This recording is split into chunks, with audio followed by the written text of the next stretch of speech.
చిన్ని సత్యం గురించి, బాలరాజ్ గురించి ఆలోచిస్తూ, నేను కోరుకున్నవన్నీ దగ్గర చేసినట్టే చేసి, దేవుడు మరలా ఎందుకు వెనక్కి తీసుకొని వెళ్ళిపోయాడో నాకు అర్థం కావడం లేదు. మేము ఏం తప్పు చేశాము?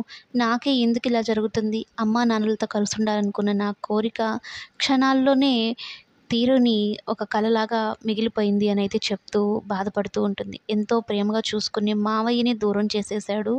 నన్ను ఎంతో ఇష్టపడిన నాన్నని నాకు దూరం చేసేశాడు.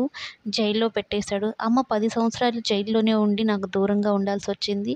ఇప్పుడు నాన్నను కూడా అదే పరిస్థితికి తీసుకొని వచ్చాడు. మాకే ఎందుకిలా జరుగుతోందనైతే బాధపడుతూ ఉంటే, ఇక చిన్నిని ఎలా ఓదార్చాలో భారతి ఆంటీకి అర్థం కాదు.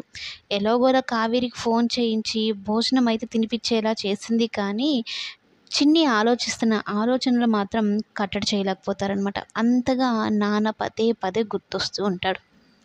ఒక కూతురికి, ఒక తండ్రికి ఉన్న ఒక ఎమోషనల్ బాండింగ్ ఇదే అని చెప్పవచ్చు. ఏ తండ్రికైనా కూతురంటే ఎంత ప్రేమను చూపిస్తాడో, కూతురు కూడా అలాంటి ప్రేమే చూపిస్తుందనమాట తండ్రి విషయంలో. అయితే కావేరి ఏం చేయాలి?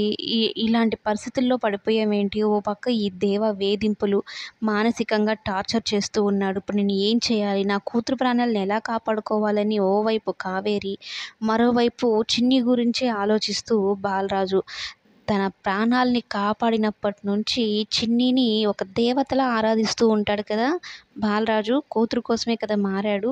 అటువంటి కూతుర్ని చూడకుండా ఒక్క క్షణం, ఒక్క రోజు కూడా ఉండలేని బాలరాజు ఇప్పుడు స్టేషన్‌లో ఉన్నాడు. తన కూతుర్ని ఎలా కలుసుకోవాలి? ఎలా బయటకు రావాలి? నేను ఈ తప్పు చేయలేదని నా కూతురే నన్ను నమ్ముతుందా లేదా అన్నట్టు బాలరాజు ఇదే ఆలోచిస్తూ ఉంటాడు. నన్ను ఎవరు నమ్మినా నమ్మకపోయినా నా కూతురు నన్ను అర్థం చేసుకొని నన్ను నమ్మితే చాలు అన్నట్టు అనుకుంటూ ఉంటాడు. బాలరాజు కోరినట్లుగానే చిన్ని కూడా వాళ్ళ నాన్న ఆ తప్పు చేశాడు అంటే నమ్మదు. కానీ ఎవరు ఈ తప్పు చేశారు? మా నాన్న మీద ఎందుకు వేశారు? మా నాన్న అమ్మని ఇలా ఎందుకు చేస్తున్నారు? వాళ్ళిద్దరిని కలవనివ్వకుండా ఎందుకు చేస్తున్నారు? మా నాన్న ఏ తప్పు చేయలేదని నిర్దోషిగా నేను బయటకి తీసుకురావాలంటే నేను ఏం చేయాలి? నాకు ఎవరు హెల్ప్ చేస్తారు అని ఆలోచిస్తూ ఉంటే అప్పుడే ఆలోచన వస్తుంది చిన్నికి. తన బ్యాగ్‌లో ఉన్న విద్యు కార్డ్‌ని తీసుకొని ఫోన్ చేయాలనైతే అనుకుంటుంది. ఖచ్చితంగా విజయ్ సార్ ఒక్కడే ఇప్పుడు మా నాన్నని బయటకి తీసుకొని రాగలడు.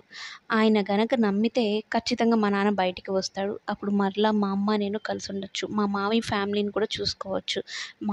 మామయ్య ఫ్యామిలీ బాధ్యత కూడా నాదే అన్నట్టుగా ఆలోచిస్తూ ఉంటుంది. మనం ముందు నుంచి చూస్తున్నదే గదా! చిన్ని కొంచెం వయసుకు మించిన ఆలోచనలే చేస్తుందనమాట అన్నిటిలోనూ. అలా ఆలోచించి ఇప్పుడు విజయ్‌తో మాట్లాడాలని, ఈ కేసు గురించి చెప్పాలని, అసలు మా నాన్న, మా అమ్మ వెనకాలన్న ఆ పెద్ద శత్రువు ఎవరో నేను తెలుసుకోవాలనైతే విజయ్‌కి ఫోన్ చేయడం జరుగుతుందనమాట. అందులోనూ ఏసీపీ విజయ్‌కి కూడా కావేరి కేసు ఒక ఛాలెంజింగ్ కేస్ అనమాట. ఈ బాలరాజ్ విషయంలో ఇన్వాల్వ్ అయితే అయినా కావేరి గురించి అసలు నిజం తెలుసుకోవచ్చు. ఆ దేవ గురించి అసలు నిజం తెలుసుకోవచ్చు. ఏ ఒక్క కేసులోనూ తను ఓడిపోకూడదు అన్న ఒక సంకల్పంతోనే విజయ్ కూడా రావడం జరుగుతుంది.